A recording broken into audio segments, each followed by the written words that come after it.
یا صاحب الزمان یا وارث قرآن.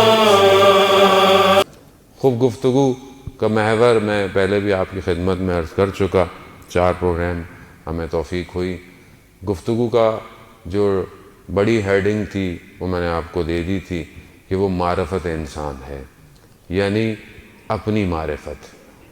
اور اللہ کے شکر گزار ہیں کہ پروردگار نے ان چند دنوں میں جو توفیق دی، بہرحال جتنی ٹوٹی پھوٹی کوشش ہم کر سکتے تھے ہم نے کی. توفیق تو پروردگار کی طرف سے ہوتی ہے، لیکن بہرحال جو مجھے رپلائی اور جو چیزیں مجھے موصول ہو رہی ہوتی ہیں اس سے یہ لطف خدا کا ظاہر ہو رہا ہے، نظر آ رہا ہے کہ ہمیں اپنی تھوڑی سی معرفتیں ہونا شروع ہو گئی ہیں.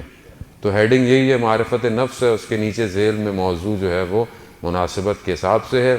بہرحال پہلی چیز چند جملے ماہ شعبان کے لیے. ماہ شعبان ماہ رجب کے بعد ایک اور بہترین مہینہ ہے جس مہینے کو رسول خدا نے اپنے آپ سے نسبت دی ہے. اور اسی مہینے کے اندر کمال یہ ہے کہ جیسے اہل بیت کے گھروں میں پورا قرآن نازل ہو رہا ہے. پہلی شعبان کی ولادت سے لے کر 15 شعبان تک لگ رہا ہے کہ قرآن یہیں آ رہا ہے. ہر ایک ولادت جو ہے وہ آنے والے وقتوں کے لیے اسلام کی بقا محسوس ہو رہی ہے.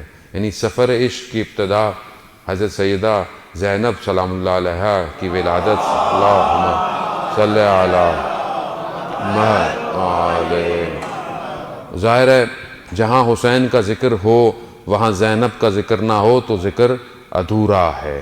اور یہی وجہ ہے کہ شاعر نے ایک سطر میں ایک جملے میں سمیٹ کے رکھ دیا کہ کربلا کربلا می ماند اگر زینب نہ بود. کربلا کربلا میں رہ جاتی اگر زینب نہ ہوتی. تو یہی کمال ہے بی بی کا کہ بی بی نے اس پیغام کو پہنچایا اور دنیا میں آ کے بھی یہی بتایا کہ اپنے بھائی کے ساتھ ساتھ اس دنیا میں بھی آنا ہے اور ہر قدم پر اپنے بھائی کے ساتھ رہنا. انشاءاللہ توفیق ہوگی تو ان کے باقی جملوں پر گفتگو کریں گے. تو بہرحال ماہ رجب ماہ شعبان رسول خدا کا مہینہ ہے. کثرت سے درود بھیجیے اس مہینے میں جتنا آپ درود بھیج سکتے ہیں. 2 طرح کی استغفار ہیں. مفاتیح الجناح کوئی اور کتاب دعاؤں کی آپ کھولیں گے تو آپ کو پتہ چل جائے گا کہ 2 استغفار ہیں اس مہینے کے اندر. ایک صلوات شعبانیہ ہے جو تھوڑا سا طولانی ہے لیکن ہر روز ظہرین کی نماز میں اگر پڑھیں یا ظہر کے بعد پڑھیں تو وہ زیادہ بہتر ہے. اور ایک چیز جو اس ماہ شعبان میں بہت زیادہ امپورٹنٹ ہے، مہم ہے، وہ مناجات شعبانیہ ہے. یعنی وہ مناجات کہ جو شعبان میں کی جاتی ہے. اور علماء یہی کہتے ہیں یہ جو مناجات ہے، یہ جو دعا ہے، یہ سارے ائمہ نے اس کو کیا ہے. یعنی سب سے زیادہ جو اوتھنٹیکیشن یا آپ کہہ لیں کہ بہت زیادہ روایات ہیں وہ اس مناجات کی ہیں. تو کوشش کریں بہرحال کہ شب کی تاریکی میں تنہائی میں سونے سے پہلے کچھ جملے اس دعا کے اس مناجات کے جو ہے وہ زمزمہ کریں. کیونکہ بہرحال انسان اپنے الفاظ سے پہچانا جاتا ہے. ہمارے پاس الفاظ نہیں ہیں کہ ہم اس کو کیسے پکاریں.